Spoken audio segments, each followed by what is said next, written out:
सियासत भी बड़ी अलग चीज है। किसी ने बिल्कुल सही कहा है कि सियासतदान कभी भी रंग बदल सकते हैं और तकरीबन 21 साल के बाद गुलाम नबी आजाद अपनी ऑटोबायोग्राफी के जरिए जो है अलग अलग राजनेता और अलग अलग सियासी दलों पर निशाना साधते हुए नजर आ रहे हैं। पहले कांग्रेस पार्टी पर निशाना साधा गया, राहुल गांधी से मतभेदों की बात की गई और यहां तक कह दिया गया कि उन्होंने कांग्रेस पार्टी जो है राहुल गांधी की वजह से छोड़ी। उन्होंने ये तक कहा कि कांग्रेस की अगर बात की जाए तो कांग्रेस अब एक रोबोट की तरह, यानी कि एक रोबोटिक पार्टी है जो रिमोट के जरिए चलती है और जिसका संचालन जो है राहुल गांधी करते हैं।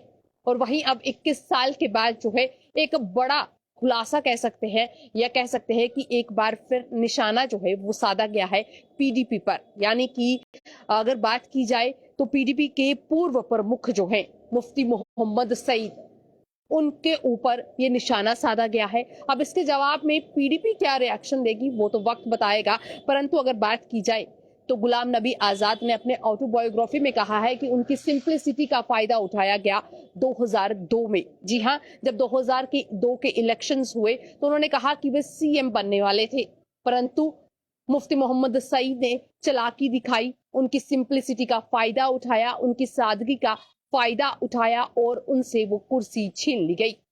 आप समझ सकते हैं कि ये सियासत है और यहाँ पर कभी भी कुछ भी हो सकता है। अगर पूरी बात की जाए तो गुलाम नबी आजाद ने ये क्लेम किया है कि जो, अगर हम बात करें मुफ्ती मोहम्मद सईद की, तो उन्होंने उनकी सिंपलिसिटी का मिसयूज किया है और ये उन्होंने सिर्फ इसलिए किया क्योंकि वो सीएम बनना चाहते थे 2002 में।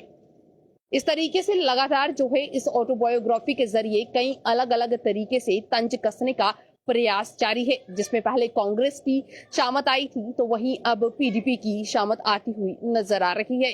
पीडीपी पर कई तरीके के एलिगेशंस जो हैं वो लगाए गए हैं और इसमें इन्होंने कई बड़ी बातें की हैं। अगर बात की जाए तो इसमें एक पूरा किस्सा जो है इन्होंने शेयर किया है कि किस तरीके से ये सीएम बनने वाले थे। इनके पास तकरीबन 42 एमएलए का सपोर्ट था और ये उसी दिन गवर्नर से मिलने जाने वाले थे, परंतु कुछ ऐसा होता है कि ये अचानक से मुफ्ती मोहम्मद सईद से ब्रेकफास्ट टेबल पे मिलते हैं। वहां पर इन दोनों की बातचीत होती है और सारा घटनाक्रम बदल दिया जाता है।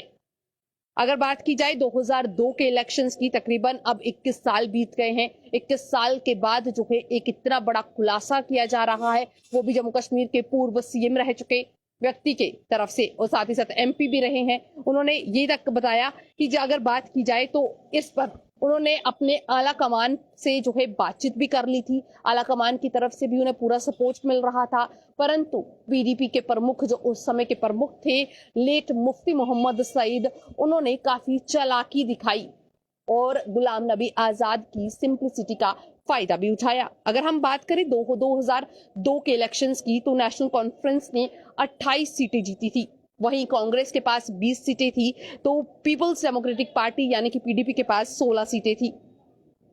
परंतु उसके बाद क्या क्या हुआ इस बुक में पूर्ण रूप से बताया गया है। इस बुक के जरिए जो है अब और क्या क्या नए पन्ने खुलेंगे, सियासत के क्या क्या नए रंग सामने आएंगे, वो तो वक्त बताएगा, क्योंकि गुलाम नबी आजाद जो है इस समय काफी आक्रामक रूप में नजर आ रहे हैं और लगातार अलग अलग सियासी दलों पर निशाना साध रहे हैं। जिसमें पहले मैंने आपको साफ कर दिया कि कांग्रेस पर निशाना साधा गया, तो अब पीपल्स डेमोक्रेटिक पार्टी पर जो है लगातार निशाना साध रहे हैं। उनके पूर्व मुखिया या प्रमुख मुफ्ती मोहम्मद सईद पर भी निशाना साधा जा रहा है। अब देखना यह होगा कि इसका जवाब किस तरीके से उनकी बेटी और इस समय की एग्जिस्टिंग प्रमुख जो है महबूबा मुफ्ती देती हैं, क्योंकि एक बड़ा एलिगेशन जो है वो लगाया गया है।